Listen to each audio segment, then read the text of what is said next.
Match day 2 action keeps on rolling on. Now, Slovenia opened the tournament versus Denmark, and the stats were heavily weighted in the favor of the Danes. The shots being 16-11, shots on target 4-2. Denmark had 68% of the possession, and the edge in corners 9-5. But the final scoreline will read just 1-1, with each team getting a point in their group. Now, Christian Eriksen put Denmark ahead in the 17th minute. Erik Jansa, the left back for Slovenia, drew them level in the game in the 77th minute. Serbia took the L versus England and easily could have gotten a better result, though. Jude Bellingham scored in the 13th minute for England, but England chose to sit back for much of that second half, and Serbia looked dangerous to score for most of that second half and easily could have drawn level, maybe even won the game. Serbia held England to just 3 shots on target. However, they only had 1 shot on target themselves, so some of that is positive, but it was also a result of how England was playing, not continuing to attack and be creative for large parts of that game, and choosing to just sometimes let Pickford bomb the ball down the field and hope that England could get it back instead of trying to be more creative and work the ball up the field.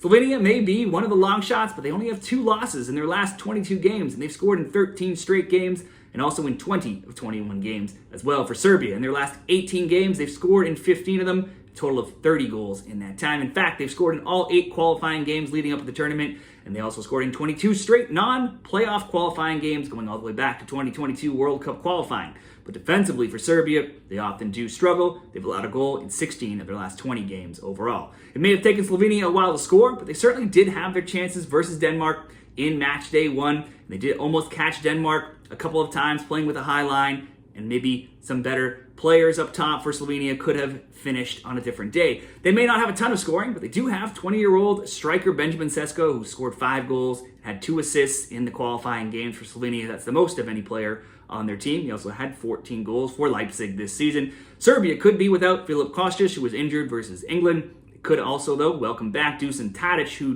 didn't make an appearance. The captain of the team didn't play last time. Perhaps he could make an appearance here. These teams played in the 2022 Nations League with a 4-1 Serbia win and a 2-2 draw. So there's some history of goals between these teams at both ends. Both of these teams will want to win this game, see this as a must-win game. Serbia can't really afford to go winless in 2 games before playing Denmark. Slovenia won't be expecting to beat England in their next game. I can see both teams attacking here. Both teams probably getting on the score sheet. So let's go both teams to score as the best bet between Slovenia and Serbia. That will come in at -110 in the Euro predictions.